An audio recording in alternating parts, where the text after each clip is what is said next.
FIIs को लेकर संकेत किस तरह के हैं, क्योंकि लॉन्ग होल्डिंग है वो है इंडेक्स फ्यूचर्स में 33% पर और लगातार 6 दिन की बाइंग हो चुकी है। ये आंकड़े आपके स्क्रीन पर खाली देखिए, अच्छा लगना चाहिए। और ये एफआईज का भारत के बाजार पर कन्विक्शन बढ़ने का भी ये संकेत है हाल फिलहाल। डिम्पी, किस तरह से आप देख रहे हैं एफआईज की जो बाइंग हो रही है? हालांकि कोई क्वांटम ऐसा कोई बड़ा नहीं है, लेकिन सेंटिमेंट के लिहाज से मुझे लग रहा है कि ये बड़ी चीज है। हाँ बिल्कुल है और सेंटिमेंट भी मार्केट्स में बहुत बड़ा प्ले करते हैं। भाव के साथ भावनाएं, जैसे हम कई बार बोलते भी हैं स्क्रीन पर, तो ये सारी चीज़ें तो है इंपॉर्टेंट अपने आप में। ये जो आप बार बार कैश का नंबर देख रहे हैं स्क्रीन पर, बैक टू बैक 6-7 दिन हो गए हैं। अगर आप मार्केट्स को भी देखेंगे तो नो डाउट 6-7 दिन से बाजार भी चल रहा है। क्या सिर्फ कैश के नंबर्स पे ही चल रहा है? ऐसा तो नहीं, बट हाँ, एक कैश का नंबर आना ये पॉजिटिव संकेत है, ये कोरिलेटेड भी है और इसको दूसरे तरीके से देखना चाहिए। मैं एक एक करके सारे पॉइंट्स आपके करके हुए बताता जाता हूँ। पहला पॉइंट, क्योंकि डेरिवेटिव एक्सपायरी वाला डे है, तो इसलिए मैं थोड़ा एक्सपायरी के इर्द गिर्द और रोल ओवर के नंबर के इर्द गिर्द आपको सारा डाटा बता रहा हूँ। जो भी कुछ एबनॉर्मल होगा मैं आपको नोटिस करवा दूंगा, ठीक है। पहला आता है रोल ओवर्स के नंबर। पहले तो वो दिखाओ स्क्रीन पर। 65% का रोल ओवर है निफ्टी का, 65% का बैंक निफ्टी का रोल ओवर है। देखो, मेजॉरिटी पोजीशंस जा चुकी हैं अगले महीने में। इस महीने में यानी कि आज के दिन अब ज़्यादा पोजीशंस रही नहीं है, तो ऑलरेडी आप शॉर्ट कवर भी पहले कर रहे थे, तो इसलिए आज का रोल ओवर में थोड़ा बहुत 5-10% का और इजाफा होगा और आज मार्केट एक ठंडे बक्से जा सकता है, यानी कि कंसोलिडेशन वाले फेज में जा सकता है। देखो, कल भी ऐसे ही हुआ। कल आप से बात बोल सकते हैं कि देखिए निफ्टी तो चला है, तो मैं आपसे उलट के बात बोल सकता हूं कि बैंक निफ्टी तो नहीं चला। दोनों ही बातें ठीक हुई हैं, लेकिन अंत अगर मैं आपके बैंक निफ्टी आप मेरे ले लो और मैं आपके निफ्टी के पॉइंट्स ले लूं, तो देखा जाए तो बाजार के अंदर कुछ खास हुआ नहीं है। एग्जैक्टली आज कुछ ऐसे ही होगा।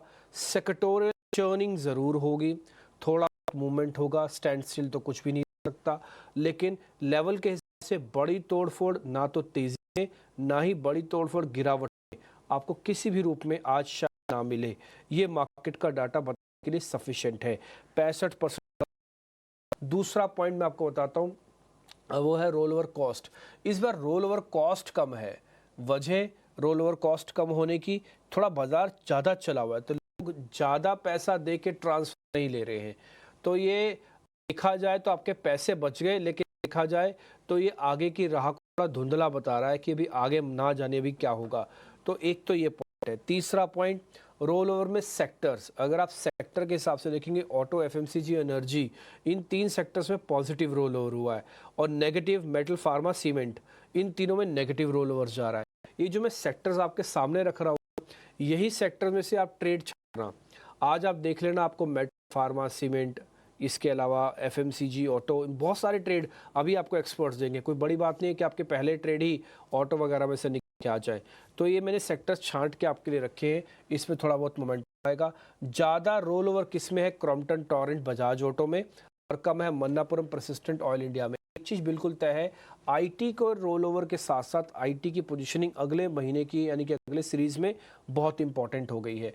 तो मैंने सारी चीज़ें आपको रफ कैलकुलेशन से जोड़ के बताई हैं। मैं इसमें एक एफआईज वाला एंगल भी जोड़ देता हूं, जिसको आप अभी पूछ रहे थे। एफआईज की टोटल पोजीशन है 33%। तो इस बार हम जो सीरीज क्लोज कर रहे हैं वो 33% के साथ कर रहे हैं। सीरीज की स्टार्टिंग कहाँ से की थी हमने? सीरीज की स्टार्टिंग की थी करीब 20% ऑन एन एवरेज से। तो 13% हमने इस सीरीज में ओपन इंटरेस्ट लॉन्ग पोजीशंस जोड़ी हैं एफआईज की। डीआईज पहले से ही ज़्यादा थे, वो रिमेन्स द सेम रहे, करीब 76% अराउंड। रिटेल की पोजीशंस कम हुई हैं, सिर्फ 50% रह गई हैं। और पोजीशनल जो प्रो अकाउंट्स होते हैं, फैमिली अकाउंट्स हैं, उनके पास करीब 48% के आसपास की पोजीशंस हैं। कहने का मेरे मतलब ये है कि जिसके पास जितना होना चाहिए उतना है। थोड़ा एफआईज के पास पोजीशंस कम है, लेकिन फिर भी ज़्यादा चिंता और घबराने की बात इसमें नहीं है। एक पॉइंट के साथ मैं एफआईज का और कंप्लीट कर देता हूँ, फिर निफ्टी पे आएंगे लेवल्स पे। क्या एफआईज आगे और आएंगे, ये क्वेश्चन आपके मन में चल रहा होगा। देखो, मैं टेस्टेड फॉर्मूले के बेसिस बताता हूँ। अगर इस बार की अर्निंग्स में 50% अर्निंग्स भी ठीक रही, तो आप एफआईज का नंबर घटता हुआ नहीं देखेंगे। और मॉनसून का प्रेडिक्शन ऑलरेडी काफ़ी अच्छा हुआ है। ये दो बड़े ट्रिगर्स बनेंगे जो कि भारतीय बाज़ारों में एफआईएस को टिका सकते हैं। पहला मॉनसून और दूसरा अर्निंग्स, ये दोनों की वेटेज सबसे ज़्यादा है। आप मेरे से पूछेंगे कि आपने पहलगाम की वेटेज को क्यों नहीं दिया? पहलगाम कोई वेटेज नहीं है, 5 दिन में सब भूला जाएगा। मेरे भी संवेदनाएं हैं, लेकिन मार्केट के लोगों या मार्केट के तरीके से बहुत सारी चीज़ें आती हैं और डिस्काउंटिंग की जाएंगी।